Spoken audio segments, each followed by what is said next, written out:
नमस्कार। कांग्रेस नेताओं का आपस में भिड़ना अब एक आम सी बात हो गई है। रोज किसी ना किसी कार्यक्रम में कांग्रेसी आपस में ही भिड़ जाया करते हैं। वैसे ही फिर एक बार यही हुआ कि वह आपस में भिड़ गए और अब की बार युद्ध का मैदान बना कोटा। कोटा में एक कार्यक्रम में पुष्पेंद्र भारद्वाज जो कि प्रभारी बनाकर भेजे गए थे, कार्यक्रम शुरू हुआ और शुरू होते ही शांति धारीवाल गुट और प्रहलाद कुंजल गुट दोनों आपस में बुरी तरह भिड़ गए। बता दें कि प्रहलाद कुंजल कांग्रेस प्रदेश अध्यक्ष गोविंद सिंह डोटासरा के करीबी माने जाते हैं, वहीं शांति धारीवाल गहलोत के। तो ये तो साफ है कि सचिन पायलट की गैर मौजूदगी में अब राजस्थान में गहलोत ने अपनी ही पार्टी के अपने एक और प्रतिद्वंदी को हराने का या उसकी राजनीति को नुकसान पहुंचाने का पूरा प्लान बना लिया है और अब उनका टारगेट गोविंद सिंह डोटासरा है।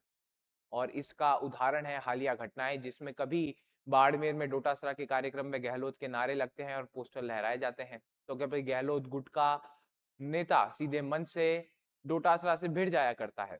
और अब तो कोटा में प्रहलाद कुंजल और शांति धारीवाल गुट के बीच में ऐसी लड़ाई हुई जैसे वह धुर विरोधी हों। एक बार फिर से चिंता की बात यह है कि गहलोत फिर से वही इतिहास दोहराने जा रहे हैं जो उन्होंने पहले दोहराया था कांग्रेस के लिए। कांग्रेस के जितने भी बड़े जाट नेता हैं, उनकी राजनीति को अब गहलोत खत्म करने में लग गए हैं। चाहे वह मदेरना हो, डूडी हो या ओला हो। तो क्या अब जो नंबर है वह गोविंद सिंह डोटासरा का आने वाला है, क्योंकि इतिहास गवाह है हर बार जो अशोक गहलोत है वह किसी ना किसी जाट नेता की राजनीति को खत्म करते हैं।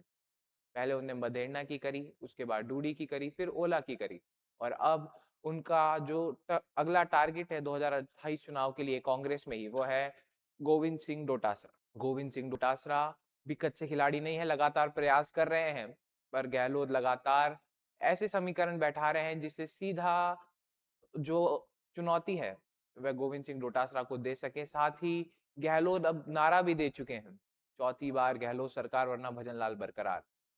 अभी राजस्थान की जो राजनीति है कांग्रेस की, वो एक तरीके से बिखरी हुई दिखाई दे रही है। नेता मंचों पर लड़ रहे हैं, सब अपने अपने गुट बनाने में व्यस्त हैं। कोई केंद्र की राजनीति में जा चुका है तो कोई राजस्थान में ही आपस में भिड़ रहा है। अब देखना ये होगा कि ये सारे घटनाक्रम कितना नुकसान पहुंचाते हैं कांग्रेस को राजस्थान में। क्या कांग्रेस अब फिर से 2028 चुनाव में एकजुट होकर लड़ पाएगी? सबसे बड़ी बात है, क्या वो एकजुट हो पाएगी? क्योंकि हम देख रहे हैं डोटासरा अपना गुट बना रहे हैं, पायलट अपन खुद को मजबूत करने के लिए लगातार केंद्र में जा रहे हैं।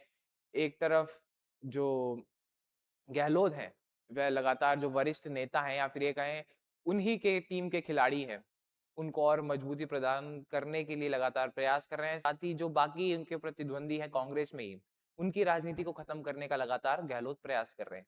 अब देखना ये होगा कि क्या कांग्रेस इस अंदर खाती लड़ाई से सुलझ पाती है?